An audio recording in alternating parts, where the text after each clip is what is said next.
ଶ୍ରୀ ଜଗନ୍ନାଥ ଏବଂ ଭକ୍ତଙ୍କ ସମ୍ପର୍କ ହେଉଛି ଅତୁଟ। ପ୍ରେମ, ଭକ୍ତି ଓ ସମର୍ପଣର ଏକ ଅନନ୍ୟ ନିଦର୍ଶନ। ଏଥିରେ କୌଣସି ଜାତି, ଧର୍ମ ବା ବର୍ଣ୍ଣର ଭେଦଭାବ ନଥାଏ।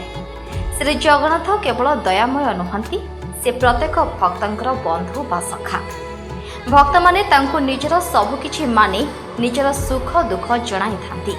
ନିଜକୁ ତାଙ୍କ ଚରଣରେ ସମ୍ପୂର୍ଣ୍ଣ ସମର୍ପଣ କରିଦେଇଥାନ୍ତି। ମୋବାଇଲକୁ ଭାଇରାଲ ହେଉଥିବା ଏ ଭିଡିଓରେ ଆପଣ ଦେଖିବେ ଜଣେ ମହିଳା ଭକ୍ତ କିପରି ନିଜ ଦୁଃଖ କଷ୍ଟ ଯନ୍ତ୍ରଣାକୁ କାଳିଆର ସିଂହଦ୍ୱାରରେ ସମର୍ପି ଦେଇଛି। ନିଜ ସଂସାରର ଦୁଃଖ କୋହକୁ କାଳିଆ ଶାନ୍ତିଙ୍କ ପାଦ ତଳେ ଅର୍ପଣ କରିଦେଇଛି। କାନ୍ଦି କାନ୍ଦି ନିଜ ଦୁଃଖକୁ କାଳିଆ ଆଗରେ ବଖାଣୁଛି। ପାଖରେ ଯାଉଥିବା ସମସ୍ତ ଶ୍ରଦ୍ଧାଳୁ ଉକ୍ତ ମହିଳା ଜଣଙ୍କୁ ଦେଖାଇ ଦେଇ ବିକଳ ହୋଇ ହେ ମହାବାହୁ, ଏ ମାଙ୍କ ଗୁହାରି ଶୁଣ କହି ଚାଲି ଯାଉଛନ୍ତି। ହେଲେ ସେ ପରା ଭକ୍ତର ଠାକୁର, କୋଟି ଓଡ଼ିଆଙ୍କ ମୌଡ଼ମଣି, ସଭିଙ୍କ ଦୁଃଖ ଦୂରକାରୀ।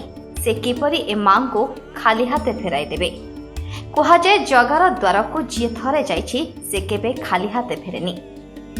ଭକ୍ତ ନିଜ ଦୁଃଖ କହିବା ଆଗରୁ ସେ ଭକ୍ତ ଏବଂ ତାର ଦୁଃଖକୁ ନିଜର କରିନିଏ। ଭାବ ବିନୋଦିଆ ଭାବର ଠାକୁର ଆଗରେ ଯେ ଦୁଇ ହାତ ଥରେ ଟେକି ଦିଏ ତାକୁ ସେ ସବୁଦିନ ପାଇଁ କୋଳେଇ ନିଏ। ଜୟ ଜଗନ୍ନାଥ।